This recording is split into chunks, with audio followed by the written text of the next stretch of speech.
तो फिल्म की शुरुआत होती है एक बहुत ही शातिर चोर मॉरिस को दिखाते हुए। ये हमेशा बैंक लूटता था और हर बार ही जेल से भाग जाया करता था।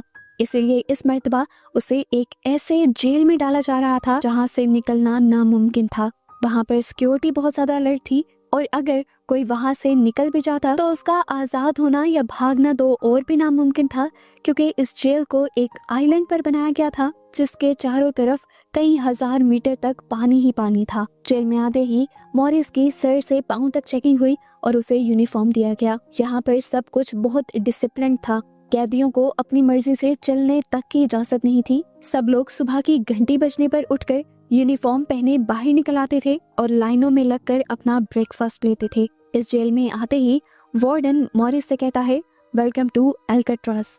एल्काट्रास इस जेल का नाम था। खाने के टेबल पर लिटमस नाम का एक आदमी मॉरिस से उसका खाना मांगता है। मॉरिस उसे अपना खाना दे भी देता है, लेकिन वो नोटिस करता है कि आदमी टेबल के नीचे कुछ कर रहा था। मॉरिस को देखने पर पता चलता है कि उसने चुपके से यहाँ एक चूहा पाला हुआ था जिसे वो खाना देता था। थोड़ी देर बाद मॉरिस को यहाँ पर बुलाता है उसका वार्डन, जो उसे बताता है, मैंने तुम्हारी कई कहानियां सुनी हैं। तुम हर जेल को तोड़कर भाग गए हो, लेकिन इस जेल को तोड़कर भाग नहीं सकते, क्योंकि यहाँ की जितनी टाइट सिक्योरिटी है उसे चकमा देकर अगर तुम यहाँ से निकल भी गए तो चारों तरफ पानी के अलावा तुम्हें और कुछ मिलेगा भी नहीं। इन्हीं बातों के दौरान मॉरिस चुपके से वार्डन का नेल कटर चुरा लेता है।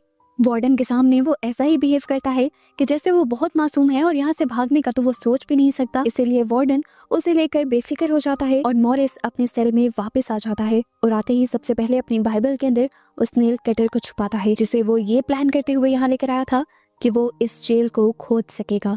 अगली सुबह ये सारे कैदी जब नहा रहे होते हैं तो वुल्फ नाम का कैदी दोबारा मॉरिस को तंग करता है, जो पहले भी कई मर्तबा उसे तंग कर चुका था। मॉरिस ने पहले तो शराफत ही दिखाई थी, लेकिन अब वो उसे अपना असल दिखाता है और उसकी खूब पिटाई करता है, जिसकी वजह से बेचारा वुल्फ तो सहम कर रह जाता है। उल्टा सारे मॉरिस से और भी ज्यादा डरने लगते हैं, क्योंकि अब तक वुल्फ से सारे डरते आए थे और क्योंकि वुल्फ को ही उसने मार दिया था तो इसका साफ मतलब था कि वुल्फ से तो कहीं ज्यादा ताकतवर है वो। मॉरिस को जेल की लाइब्रेरी के अंदर काम दिया जाता है, जहाँ पर वो मिलता है इंग्लिश नाम के एक आदमी से जो 40 साल का था और पिछले 20 साल से इसी जेल के अंदर था, यानी उसने अपनी आधी जिंदगी इसी जेल में गुजार दी थी। काम खत्म होने के बाद मॉरिस एक और कैदी से मिलता है जिसे पेंटिंग करना बहुत पसंद था। वो अपने ही पेंटिंग बना रहा था और उसने अपनी शर्ट के ऊपर एक फूल बनाया था। मॉरिस पूछता है, तुम्हारी शर्ट पर तो कोई फूल नहीं।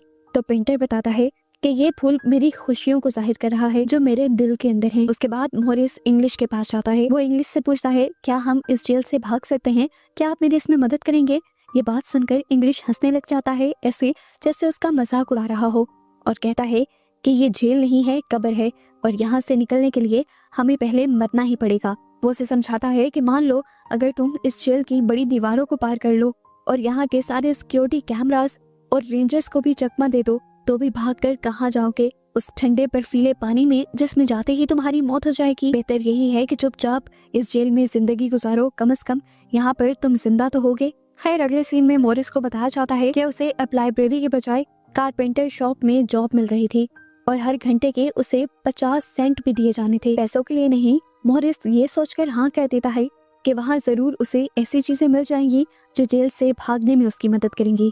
मॉरिस ने यहाँ पर हर एतबार वाले आदमी का पता चला लिया था और उसे लिटमस भी एतबार वाला लगा था।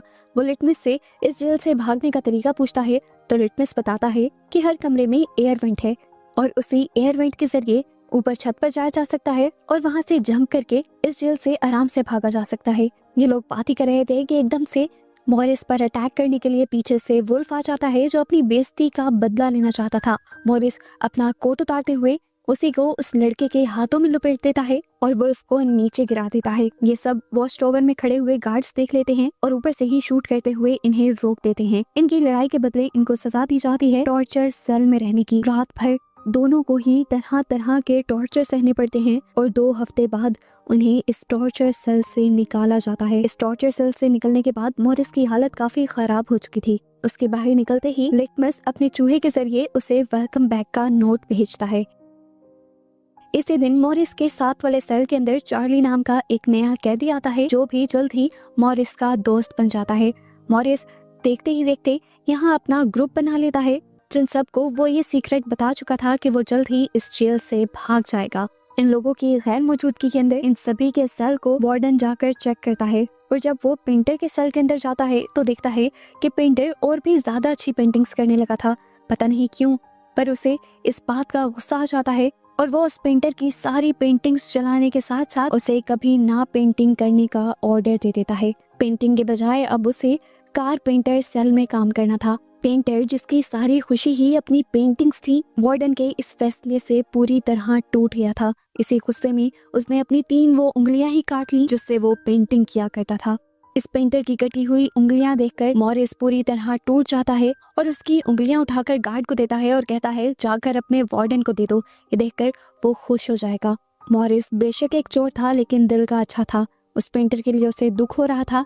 उसी पेंटर के दुख में वो चुपचाप अपने सेल में बैठा हुआ ही था कि उसने देखा कि एक बड़ा सा कॉकरोच उसकी एयर वेंट के अंदर से निकला था। वो समझ गया कि इस एयर वेंट के पीछे बहुत सारी जगह है जहाँ पर ये कॉकरोचेस पैदा हो रहे हैं। मॉरिस का प्लान अगले दिन उसे और भी ज्यादा आसान लगने लगा जब अगले दिन 2 नए कैदी इस जेल के अंदर आए। ये कैदी पहले भी मॉरिस के साथ एक जेल में रह चुके थे और ये तीनों मिलकर पहले भी एक जेल से भागे थे। इन दोनों भाइयों का दिमाग भी मॉरिस की तरह बहुत शार्प चलता था। हमें दिखाया जाता है कि इन सबको मुलाकात का एक दिन दिया जाता है। इंग्लिश आज काफी सालों बाद अपनी बेटी से मिलता है और उसे ये देखकर रोना आ जाता है कि उसकी बेटी अब बहुत बड़ी हो चुकी थी और उसने अपनी बेटी के साथ कोई अच्छा वक्त नहीं गुजारा था। जबकि चार्ली को भी ये बात पता चलती है कि उसकी मॉम बहुत ज्यादा बीमार है और 1 से 2 महीनों के अंदर वो इस दुनिया से चली जाएंगी। ये सुनकर वो भी फैसला करता है कि उसे इस जेल से भागना ही होगा अपनी मॉम के लिए। इसीलिए वो रात में आकर मॉरिस से कहता है कि अगर तुम भागने का प्लान बनाओ तो मुझे भी उसमें शामिल कर लेना। ये लोग अब ग्रुप बनाते हुए भागने की प्लानिंग करना शुरू कर देते हैं और मॉरिस सबको बताता है कि सबके कमरों में एक एयर वेंट है जो ऊपर की तरफ खुलता है, लेकिन वो एयर वेंट छोटा है, उसमें से हम गुजर नहीं सकते। पर ये भी टेंशन की बात नहीं है, ये जेल खारे समुंदर के पास बनाया गया है। इसी वजह से जेल की दीवारें बहुत ज्यादा खोखली हो गई हैं और इन्हें खोदना बहुत ज्यादा आसान है। हमें वेंट के इर्द गिर्द की दीवार को खोदना होगा ताकि वहां से निकलकर हम ऊपर चढ़ सकें। लेकिन अफसोस कि मेरे पास एक छोटा सा नेल कटर है जिससे मैं ज्यादा कुछ नहीं खोद पा रहा और अपना मिशन पूरा करने के लिए मुझे कोई बड़ी चीज चाहिए। ये लोग अभी बात ही कर रहे होते हैं खाना खाते हुए कि मॉरिस को चम्मच का ख्याल आता है। लेकिन अब मसला ये था कि ये लोग चम्मच लेके कैसे जाते। मॉरिस अपने एक साथी को लेकर बहाने से गार्ड के पास जाता है और उसे कहता है कि मेरा चम्मच गंदा है, मुझे साफ चम्मच चाहिए। गार्ड उसे नया चम्मच लेने की इजाजत दे देता है और इतनी ही देर में दूसरा आदमी गार्ड को अपनी बातों में लगा लेता है। मॉरिस एक के बजाय 2 चम्मच उठा लेता है और एक को अपनी पॉकेट में डाल लेता है। अब मसला एक और भी था। रात में जब मॉरिस वेंट के अंदर जाता है ये देखने के लिए कि यहाँ से भागना कैसे है, तब उसके सेल को खाली देखकर गार्ड्स शक में आ जाते और इसका हल दूसरा भाई देता है कि हम यहाँ की बार्बर शॉप से कुछ बाल चुरा लाएंगे और कागज के डमी बनाते हुए उनके सरों पर बाल लगा देंगे, जिससे बाहर से चेक करते हुए वार्डन्स को यही लगे कि हम लोग अंदर लेटे हुए हैं। मॉरिस कहता है ये सब तो ठीक है, वेंट को पार करके फर्ज करो हम निकल भी गए तो मसला तो पानी का है, पानी को कैसे पार करेंगे। मॉरिस जॉन से कहता है कि तुम लॉन्ड्री डिपार्टमेंट में काम करते हो, वहाँ पर तुम्हें बहुत सारे रेनकोट्स मिलेंगे, तुम उन रेनकोट्स को चुरा लेना। वो पैराशूट के होते हैं, उनके अंदर हवा भरते हुए हम उन्हें बोट की तरह इस्तेमाल करेंगे। चार्ली मॉरिस से कहता है मुझे भी तो कोई काम दो ना। मॉरिस कहता है कि जब मैं वेंटिलेशन के अंदर जाऊंगा तो तुमने ख्याल रखना है, जैसे ही कोई वार्डन आने लगे तो तुमने मुझे सिग्नल देना है। अब मॉरिस खुदाई शुरू कर देता है, लेकिन मॉरिस को इस खुदाई के दौरान वेल्डिंग करने के लिए भी कुछ चाहिए था। मॉरिस लिटमस के पास जाता है और कहता है आपके पास जितनी भी माचिसें हैं आप प्लीज वो मुझे दे दें, इसके बदले मैं रोज अपने हिस्से का खाना आपके चूहे को दिया करूंगा। लिटमस, जिसे चूहा बहुत ज्यादा प्यारा था, चूहे के लिए वो मॉरिस की बात मान जाता है। इस माचिस को जलाकर वो चम्मच और नेल कटर की मदद से एक नोकीला औजार भी बना लेता है, जिससे अब उसका खुदाई का काम और भी ज्यादा आसान और तेज हो गया था। इस दौरान चार्ली उसका पहरा दे रहा था, लेकिन अचानक से उसकी आंख लग जाती है और तभी वार्डन चेकिंग के लिए आ जाता है। इंग्लिश भी क्योंकि मॉरिस का सारा प्लान जानता था, इसीलिए वो जल्दी से खड़ा होकर वार्डन को रोक लेता है और उससे बात करने लग जाता है और उनकी बातें सुनकर चार्ली की आंख खुल जाती है और चार्ली फौरन मॉरिस को सिग्नल दे देता है। उसके इशारा करते ही मॉरिस भी अपना काम छोड़कर खुदाई वाली जगह के आगे अपना सामान रखकर बेड पर लेट जाता है, जिससे वार्डन को कुछ भी गड़बड़ नहीं लगता, लेकिन उसे यहाँ से कुछ जलने की स्मेल आ जाती है। मॉरिस बड़ी कॉन्फिडेंटली झूठ बोलते हुए उसकी बात को मोड़ देता है कि आपके होते हुए यहाँ पर कौन स्मोक कर सकता है। दिखाया जाता है कि मॉरिस ने इतनी खुदाई कर ली थी कि वो आसानी से यहाँ से बाहर निकल पाता, लेकिन एक और नया मसला आ गया। यहाँ पर जो जाली लगी थी उसे स्क्रूज के जरिए लगाया गया था और इन स्क्रूज को खोलने के लिए कोई स्क्रू ड्राइवर या कोई नोकीली चीज चाहिए थी, जिसे वो अगले दिन अपनी काम की जगह से चुरा भी लेता है। पर उसे यहाँ से लेकर जाना मुश्किल था। जब वो यहाँ से निकलने लगा तो मेटल डिटेक्टर पर उसका वो औजार शो हो गया। गार्ड्स ने उसे रोक लिया और उसके हाथ से वो औजार ले लिया। सबको डर लगा कि मॉरिस अब पकड़ा जाएगा, लेकिन मॉरिस कहीं ज्यादा चालाक था। जो औजार उसने पकड़ा हुआ था वो तो उसे बैकअप के लिए लेकर आया था ताकि गार्ड्स को डिस्ट्रैक्ट कर सके, क्योंकि असली औजार तो उसने अपने जूतों में छुपाया हुआ था। इस मेटल के औजार से वो रात होते ही उस जाली को काट लेता है और वेंट के अंदर जाने का अपना रास्ता खोल लेता है। लेकिन अब मसला था, अगर वो वेंट के अंदर जाता तो वार्डन को ये सेल खाली मिलता और वार्डन को उनके प्लान का पता चल जाता। अंदर जाने से पहले इन्हें एक डमी सर चाहिए था, जिसके लिए पहले ये लाइब्रेरी से किताबें चुराते हैं, उन्हें गीला कर करके एक नकली सर तैयार करते हैं और उसके बाद पेंटर के पेंट चुरा कर उस डमी सर को पेंट कर देते हैं और फिर ग्लू के जरिए वो बाल जो ये लोग बार्बर की शॉप से चुरा कर लाए थे उसे सर पर लगा देते हैं। इस डमी सर के साथ साथ मॉरिस ने एक डमी दीवार भी बनाई थी जो बिल्कुल असली दीवार जैसी दिख रही थी। ये कार्डबोर्ड की दीवार उसने इसलिए बनाई थी ताकि किसी को भी ये जगह देखकर शक न हो कि इसके पीछे खुदाई की गई है।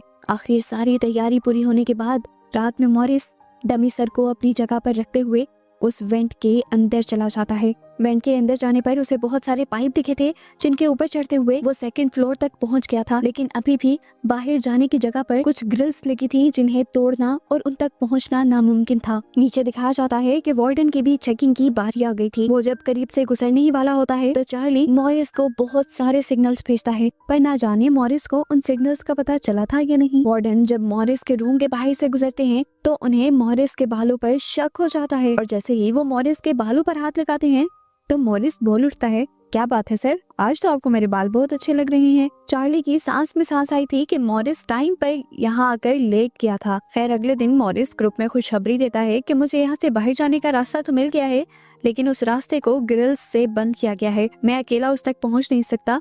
उन ग्रिल्स तक पहुँचने के लिए मुझे एक और साथी की जरूरत है। जॉन बताता है कि मैंने भी अपना वेंट पूरी तरह खोद लिया है। रात को मैं भी वहाँ आ जाऊंगा और दोनों मिलकर उस जाल को देख लेंगे। रात होते ही प्लान के मुताबिक ये दोनों अपनी वेंट से होते हुए उस रास्ते के पास आ जाते हैं और इन्हें पता चलता है कि वो ग्रिल सिर्फ रखी नहीं गई थी, उनको वहाँ पर वेल्ड किया गया था और तोड़ना बिल्कुल भी आसान नहीं था। इसको तोड़ने के लिए उन्हें एक चेन सॉ की जरूरत पड़ती। अगले दिन म्यूजिक क्लास में मॉरिस की नजर एक छोटे से पंखे के ऊपर पड़ती है, जिसे देखकर फौरन उसे आइडिया आता है कि वो इस पंखे के जरिए चेन सॉ बना सकता है।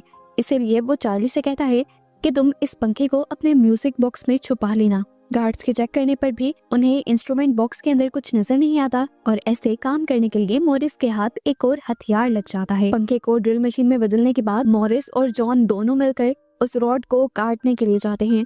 जॉन मॉरिस को अपने कंधे पर बिठाता है और मॉरिस उस रॉड को काटता है। चेनसॉ की आवाज सुनकर गार्ड्स को भी शक होता है। वो भी ऊपर जाते हैं चेक करने के लिए और इतने में ही ड्रिल मशीन की आवाज बंद हो जाती है, क्योंकि मॉरिस एक पाइप काटने में कामयाब हो गया था और बस उसी के जरिए ये लोग यहाँ से निकल सकते थे। आवाज के बंद होने की वजह से गार्ड भी चेकिंग को नजरअंदाज करते हुए आगे चला जाता है। अगले दिन वो खुश होकर सब लोगों को खाने के टेबल पर बताते हैं कि उन्होंने सारे रास्ते साफ कर लिए थे। अब उनको इस जेल में कोई भी रोककर नहीं रख सकता था। जॉन के भाई से वो पूछता है, तुम पैराशूट के रेनकोट्स लाए हो? वो कहता है, हाँ सब तैयार है।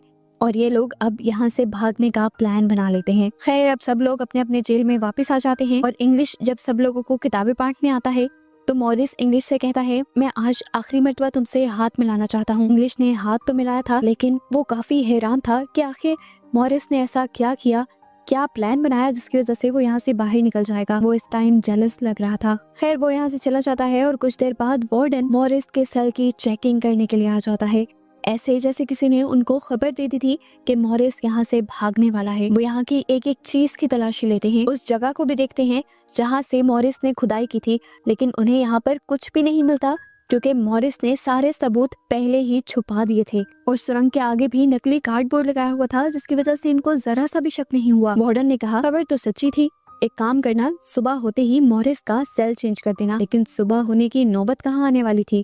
आज रात सभी ने रात के ठीक 2 बजे बैंक से निकलकर दूसरे फ्लोर पर मिलने का प्लान बनाया था। प्लान बनाते वक्त तो चार्ली के अंदर काफी हिम्मत थी, वो तैयार भी था, लेकिन जैसे ही वक्त करीब आता गया वो बहुत ज्यादा पैनिक हो गया। मॉरिस और बाकी तीनों लोग तो बैंक के अंदर पहुंच भी गए और काफी देर तक चार्ली का इंतजार करते रहे, पर चार्ली जब नहीं आया तो मजबूरन तीनों को अकेले ही वहां से जाना पड़ा। दिखाया गया कि वो तीनों अपने बनाए प्लान के मुताबिक भाग रहे थे और यहाँ बैठा चार्ली रो रहा था। उसकी आजादी अब उसके हाथ से दूर जा रही थी। आखिर वार्डन की चेकिंग के बाद उसने फैसला किया कि वो भी हिम्मत करेगा और भाग जाएगा, लेकिन वेंट के अंदर जैसे ही वो आया तो उसने देखा कि ऊपर जाने वाला रास्ता उसके कद से बहुत ज्यादा दूर था और वो तीनों अब जा चुके थे और अब उसकी आजादी का सपना खत्म हो गया था। अफसोस करता वो वापस आ जाता है, जबकि यहाँ पर दिखाया जाता है कि चार्ली और उसके तीनों साथी सभी गार्ड्स की नजरों से बचते हुए जेल की आखिरी दीवार के पास पहुंच जाते हैं और बारी बारी वो तीनों फेंस की दीवार पर चढ़ते हुए इस जेल से फाइनली आजाद हो जाते हैं। अब बस इन्हें इस आइलैंड से बाहर निकलना था, जिसके लिए ये रेनकोट्स को बांधकर उसके अंदर मुंह से हवा भरने लगे ताकि उसे एक बोट बनाई जा सके। हालांकि मुंह से हवा भरने में बहुत टाइम लग रहा था, लेकिन इनके पास कोई दूसरा रास्ता भी नहीं था। बहुत ज्यादा हिम्मत करने के बाद आखिर इनकी बोट तैयार हो ही गई और ये लोग यहाँ से निकलकर भाग गए। सुबह होती है और गार्ड्स सारे सेल्स की चेकिंग के लिए आते हैं। पहले पहले सब कुछ नॉर्मल लग रहा था, लेकिन जैसे ही वो चार्ली के सेल के पास पहुंचे तो चार्ली ऐसे खड़ा था कि जैसे किसी ने उसकी किडनीज निकाल ली हो। वो दुखी था कि अगर कल थोड़ी सी हिम्मत कर लेता तो यहाँ से चला जाता। उसकी हालत को देखते हुए वार्डन को भी उसके ऊपर शक होता है, लेकिन वो उसे इग्नोर करते हुए आगे मॉरिस के सेल की तरफ बढ़ता है और उससे पूछता है क्या मॉरिस अभी तक सो रहा है। चार्ली अभी भी कोई जवाब नहीं देता और गार्ड को गड़बड़ी महसूस होती है। जैसे ही वो दरवाजा खोलकर अंदर जाती हैं तो वहाँ पर बस उन्हें मॉरिस की डमी मिलती है और इन्हें ये बात मालूम हो जाती है कि मॉरिस जेल से भाग चुका है, उनकी आंखों में धूल झोंककर। पूरे जेल के अंदर अलार्म बजते हैं, पूरे जेल में उन्हें ढूंढा जाता है, लेकिन जब ये लोग पूरे जेल में नहीं मिलते तो समुंदर के अंदर भी उन तीनों को तलाश किया जाता है, लेकिन वो तीनों वहाँ पर भी नहीं मिलते। यहाँ का वार्डन, जिसकी नाक बहुत ऊंची थी कि कभी कोई उसकी नजरों से बचकर नहीं गया था, आज उसकी सारी इज्जत मिट्टी में मिल गई थी। अथॉरिटीज उसे बुरा भला कह रही थी कि कैसे 3 कैदी उसकी नजरों से बचकर भाग गए। उसके पास कोई जवाब नहीं था। वो अब अपने आदमियों से कहता है कि सभी न्यूज़पेपर्स में ये बात फैला दो कि जिन तीनों कैदियों ने भागने की कोशिश की थी उन्हें हम लोगों ने पकड़ लिया है। वो समुंदर के ठंडे पानी में मारे गए हैं। जो कुछ भी हो ये बात बाहर नहीं जानी चाहिए कि इस जेल से कोई भाग भी सकता है, नहीं तो हमारी जेल की रेपुटेशन गिर जाएगी। वो अपने लोगों से कहता है वैसे भी मानने वाली बात ही नहीं है कि वो इतने बड़े और ठंडे समुंदर को पार करके यहाँ से निकल जाए। जरूर वो समुंदर के अंदर ही मर गए होंगे और हमें उनकी लाशें नहीं मिल रही। ये सब उसने पता नहीं अपने दिल को या अपने लोगों को बहलाने के लिए कहा था। अंदर ही अंदर वो भी जानता था कि मॉरिस सच में बच निकला होगा। खैर उसकी ये सारी सियासतें भी काम नहीं आती। अथॉरिटीज को उसकी बातों पर यकीन नहीं होता और आखिर में अल्काट्राज को बंद कर दिया जाता है, ये कहते हुए कि इतना खर्चा कर कर इतनी दूर जेल बनाने की जरूरत ही क्या है, जब अल्काट्राज भी एक आम जेल की तरह ही जेल है जहाँ से कैदी भाग सकते हैं। इस तरह अल्काट्राज जेल हमेशा के लिए बंद हो जाती है और उस जेल के बंद होते ही ये सच्ची कहानी पर बनी हुई फिल्म भी यहाँ खत्म हो जाती है।